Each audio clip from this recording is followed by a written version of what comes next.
large effort to prepare India for the future. We are investing in developing indigenous capabilities in telecom technology such as 5G and 6G. India is one of the leading nations in artificial intelligence and machine learning, especially in human-centered and ethical use of artificial intelligence. We are developing strong capabilities in cloud platforms and cloud computing. This is key to resilience and digital sovereignty.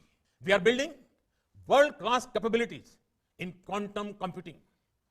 India's space program is a vital part of our economy and security. It is now open to innovation and investment for the private sector. India is already a major center for providing cybersecurity solutions and services to corporates around the world.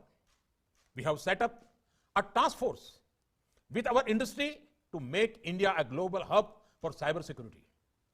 We have the benefit of our skills and global trust.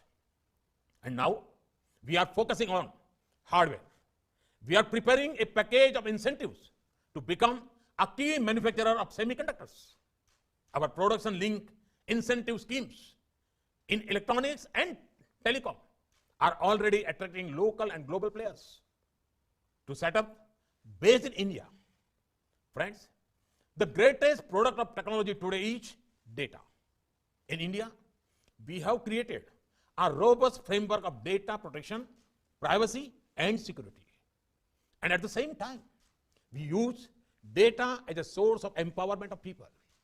India has unmatched experience in doing this in a democratic framework with strong guarantees of individual rights.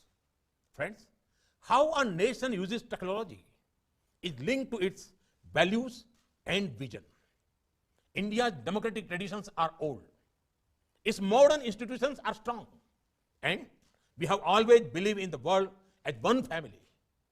India's IT talent helped to create the global digital economy.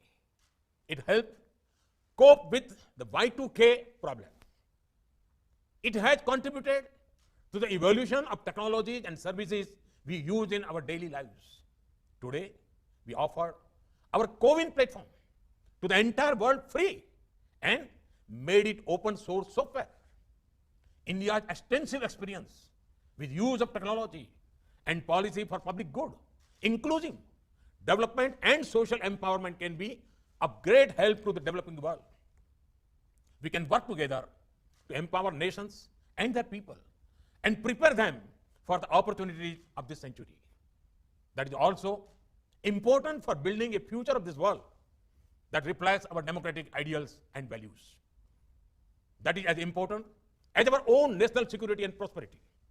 Friends, it is therefore essential for democracies to work together, to invest together in research and development in future technology, to develop trusted manufacturing base and trusted supply chains, to deepen intelligence and operational cooperation on cybersecurity, protect critical information infrastructure, to prevent manipulation of public opinions, to develop technical and governance standards and norms consisting with our democratic values, and to create standards and norms for data governance and for cross-border flow that protect and secure data.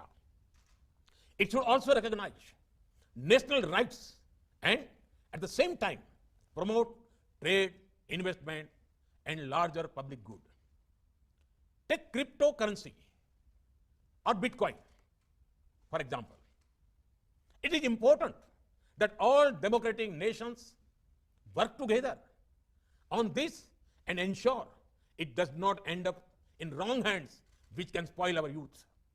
Friends, we are at a historic moment of choice, whether all the wonderful powers of technology of our age will be instruments of cooperation or conflict, coercion or choice, domination or development, operation or opportunity. India, Australia, and our partners in the Indo-Pacific region and beyond hear the call of our times. And we are prepared to rise to fulfill our responsibilities. I'm confident that the Sydney Dialogue will be a wonderful platform to help us shape our partnership for this age and fulfill our responsibility to the future of our nations and the world.